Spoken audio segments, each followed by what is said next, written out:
From terrible living conditions as a traveling clown dog with an abusive owner, to scoring championship-winning goals for the Fernfield Timberwolves football team, Buddy Airbud the Golden Retriever has a multifaceted career that is amongst some of the most elite athletes.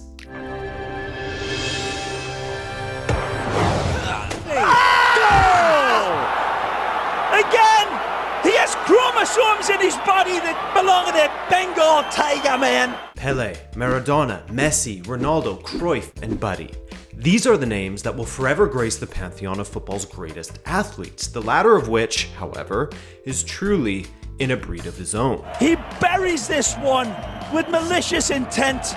Hello, I'm Adrian, a very serious investigative journalist and documentarian, and welcome to another Rabona TV player profile. Today, we're taking a deep dive into the life and career of Buddy, the golden retriever that took the football world by storm, not to mention his other conquests in the world of sport.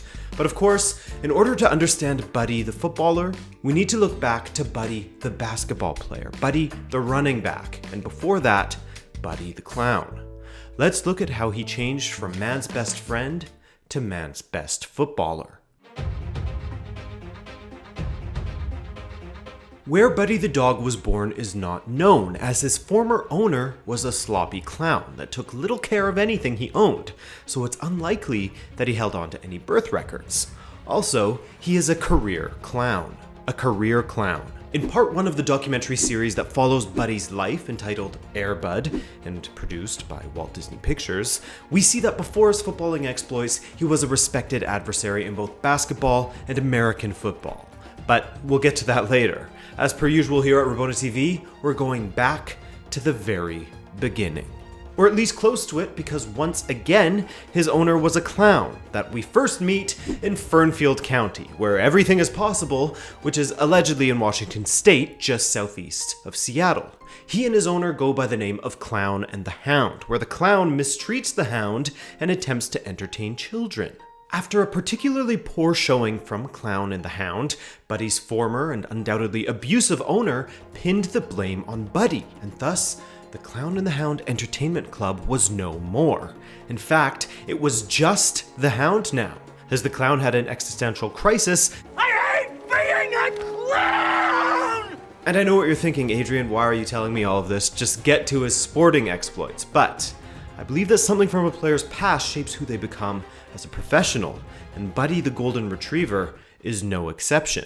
From the clown, Buddy learned to be strong, both physically through performance and mentally from the horrid abuse he no doubt received on a daily basis. As we've seen through many Rabona TV player profiles, the mental strength is what separates the good players from the great. From Buddy's next owner, Joshua Framm, he learned to love the ball instead of fear the ball. Framm was an avid basketball player, as we could surmise from this scene, where it is also revealed that the documentarians filled out the page of this fake article by simply copying and pasting the first two paragraphs. Look here, another tragedy struck for this paragraph, and then training at an early age with his uncle Scooter on the next. And then again, over here, another tragedy struck, and then training at an early age with his uncle Scooter. Perhaps there's a deeper meaning to this. Perhaps Josh's father isn't dead after all. Perhaps the spirit of his father lives on through Buddy. But that's a simple speculation from yours truly. Beyond that, the chemistry on the court between Framm and Buddy was immediate, with the simple question of, "You like basketball?" transforming their relationship from strangers to teammates, looking like Jordan and Pippen on the court. The now cleaner but undoubtedly still haunted court. Perhaps it's here where the spirit of Josh's father enters the dog, but that's simply speculation on my part. The Framms end up adopting Buddy. Later, when Joshua Framm was selected to be on the Fernfield High Timberwolves basketball team, Air Buddy, his bud, Buddy, made the team as well. At first as a mascot, and later as a player.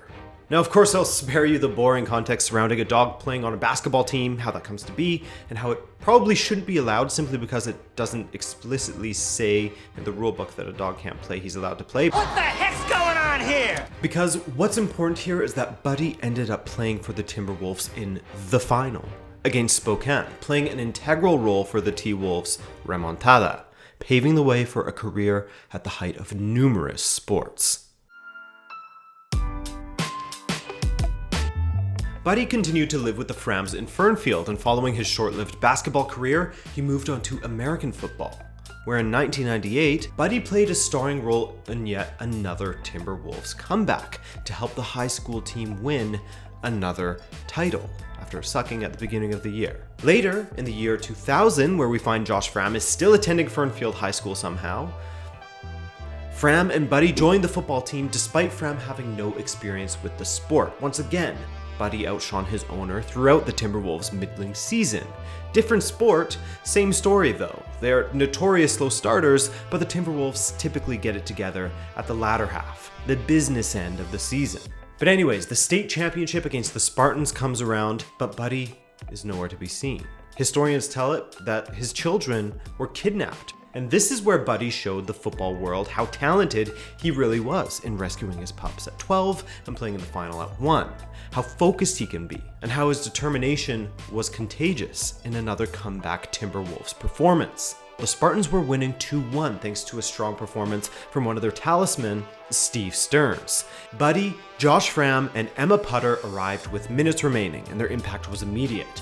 Buddy was all over the pitch, breaking up opposition attacks, driving past opponents with the ball, setting up teammates.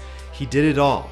After Emma Putter leveled things, Framm spammed the ball forward blindly with 6 seconds left on the clock, only for Buddy to get his snout on it and score the winning goal, the state championship winning goal, because here, there's no such thing as added time. And the threat of the clock running out is real for some reason, just as it's real in games like hockey and basketball. No kidding there! This man is absolutely mainline to pure footballing magic! What Buddy showed there, that's the kind of composure that we see only at the highest level. And the highest level was where Buddy was headed to next, the World Cup final. The Women's World Cup final, where Buddy was subbed in to play in goal for the shootout after the American keeper Brianna Scurry went out injured during the shootout. But cometh the hour, cometh the man's best friend, as Buddy saved the decisive penalty and became a Women's World Cup champion in doing so, let alone the first time a substitution was ever allowed during a shootout. And going further, the first dog to be subbed into a World Cup final. Buddy was known for his speed on the ball, keen eye for a pass, and a heading ability that would make Tim Cahill's heart flutter. But for all of Buddy Framm's outfield attributes, he proved that he can do it on the defensive end as well. And we're not just talking about his awareness when played in a midfield position, or his ability to head crosses away like John Terry. No. Buddy Framm was now a proven World Cup winning keeper, rounding out a career that saw him be state champion and Women's World Cup champion. No doubt his aerial ability, where he rivals that of Cristiano Ronaldo, was sharpened during his days as a basketball star. His outrageous speed and running with the ball at his feet was no doubt sharpened during his time as a running back for the Timberwolves, while again, his headstrong mentality was developed during his torturous time as a traveling clown dog. But in considering his career, it's important to have some perspective. This is a dog that as of 1997 was traveling around with a terrible clown, performing at children's birthday parties, and 4 years later, in the 2001 Women's World Cup, that for some reason I couldn't find a record of, but Buddy's there, and he's making saves to overcome Norway for his country. That's nothing to shake a paw at. Some say that Alexis Sanchez, the renowned Chilean footballer, adopted 2 golden retrievers because he idolized Buddy as a boy, growing up in Tocopilla, Chile. The same can be said of Neymar, who also adopted a golden retriever named Poker, named after his second love. Some of the top talents of this generation of football stars have realized that the immense potential that golden retrievers possess. Here's former United States national team defender Jimmy Conrad speaking about Buddy's ability. I've had the benefit of playing against some of the world's best dribblers. Zidane, Messi, R9 Ronaldo, Dimitar Berbatov had some class, but there really is no one like Buddy. I mean, he could just sniff out an opportunity. He could recognize danger before it happened. He had these crazy senses. Plus, he had 4 legs, so I really feel like that made him twice the player. Despite statues devoted to Air Bud being placed across North America and the world to honor his talent, clubs around the world are letting talented terriers and retrievers alike slip through the cracks. So in order to give further meaning to this spotlight on Buddy, I figured I must do my part in exposing this terrible oversight from the global community of football clubs. I spoke to a dog owner to see if canines are indeed an untapped well of talent. My hypothesis: dogs are overlooked by football clubs. My very scientific and thorough process: I would interview one of my friends for convenience sake, and from this extremely small sample size consisting of one breed that is completely different from Airbuds, we would find out if their footballing potential is going unchecked, and thus my point would be validated. This is Jeremy, a bowler from Canada. He's the owner of Murphy, another dog who was found on the street in the USA. So Jeremy, has Murphy ever shown you any qualities when you're out and about with him at the field or the dog park, whatever, that made you think, wow, now this dog, I've had dogs in the past, but wow, this dog, he could go pro? There was one time in particular, actually. He unfortunately got off his leash at a ballpark, and I noticed he had a real knack for chasing down pop flies. And so after you noticed that he had this knack for chasing down pop flies, as you said, did you notice anyone else noticing Murph? And then in turn, did any clubs approach you with the interest of signing him? Actually, yeah, we had kind of done a couple of pickup games around the neighborhood, and were quickly noticed by the Major League Baseball team, the Toronto Blue Jays. Ultimately, though, Murphy decided against signing, as he didn't really like the way the jersey felt on his fur. Interesting. And so you had one baseball team of note that came and approached him, but most importantly for my scientific investigation, had any football/soccer clubs approached you with the interest of signing Murph? Unfortunately, no football teams approached us. Just as I thought. Thank you, Jeremy. No problem. Good luck on your stuff. As expected. The future of football then? Forget Barcelona's La Masia, a declining institution that has been ignored by the club's current administration. The future of football could be found in your local park. The future of football is furry. Benfica's famed academy, Seychelles? How about a Shih Tzu?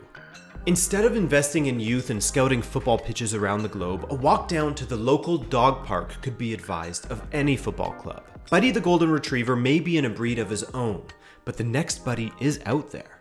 They just haven't been retrieved yet. I thank you for watching this investigative video of video journalism, and if you want similar content, I'll be sure to post more in-depth investigations on various topics on my second channel. But beyond that, thanks for watching, I love ya, and enjoy your April 1st. Ciao! Happy birthday, Kellen.